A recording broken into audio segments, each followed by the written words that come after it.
15 साल का नौजवान तौबा करा गया तो हजरत अबीब अजमी कहने लगे वो कैसे? कहने लगा हजरत जी मैं कल मंडी गया था, मुझे कुछ सामान खरीदना था, तो बगदाद के बाजार से मैंने मछली खरीद ली 10 किलो, बाकी भी सामान तब खुद ले जा नहीं सकता था। तो मजदूर आपको पता है बेचारे आज भी सड़कों पे बैठे हैं, तो मजदूर बैठे थे, तो उनमें एक नौजवान 14-15 साल का, चेहरे पे बड़ी रोशनी। मैंने उसको कहा बेटे मजदूरी करोगे? कहने लगा हुजूर मजदूरी भी करता हूँ, पढ़ाई भी करता हूँ, और जो अल्लाह को मंजूर हो उसकी इबादत भी करता हूँ। मैंने उसे कहा कि ये मेरा सामान है फलां जगह पहुंचाना, क्या लोगे? कहने लगा 3 दिनार मजदूरी। सौदा तय हो गया, उसने सामान उठा लिया। कहते हैं रस्ते में जोहर का वक्त हो गया। कहने लगा चाचा अगर इजाजत दो तो नमाज पढ़ लूं। 15 साल का जवान।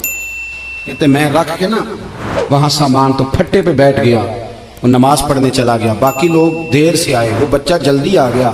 मैंने कहा बेटे आप जल्दी आ गए? कहने लगे नफल छोड़ दिए, आप यही ना समझ लें कि काम चोर है, मैं बाद में पढ़ लूंगा। कहते हैं वो दोपहर का वक्त, रमजान भी नहीं था, मैं उस बच्चे को नौजवान को घर ले गया और मैंने अपनी बीवी से कहा कि बड़ा नेक है, नमाजी है, और रास्ते में ये भी हुआ है कि मैंने उसे एक दफा कहा है कि ये मुझे थोड़ी देर के लिए दे दो, गर्मी बड़ी है, तुम्हें पसीना आ रहा है, मैं उठा लेता हूँ। कहने लगा नहीं चाचा मैं रिस्क हलाल खाता हूँ, अगर आप उठाएंगे तो मैं 3 दिनार मजदूरी पूरी नहीं लूंगा, फिर पैसे कम करूंगा, मैंने तय किया है कि उठाऊंगा। तो कहते हैं मैंने अपनी बीवी को बताया तो बड़ी मुतासिर हुई, कहने लगी दोपहर का खाना पक गया, उसे को रोटी खा ले, रमजान भी नहीं था। कहते मैं बाहर निकला, उसको 3 दिनार थमाए, तो मैंने कहा बेटे एक बात मेरी मानोगे? कहने लगा बताइए। मैंने कहा खाना पकाए खा लो।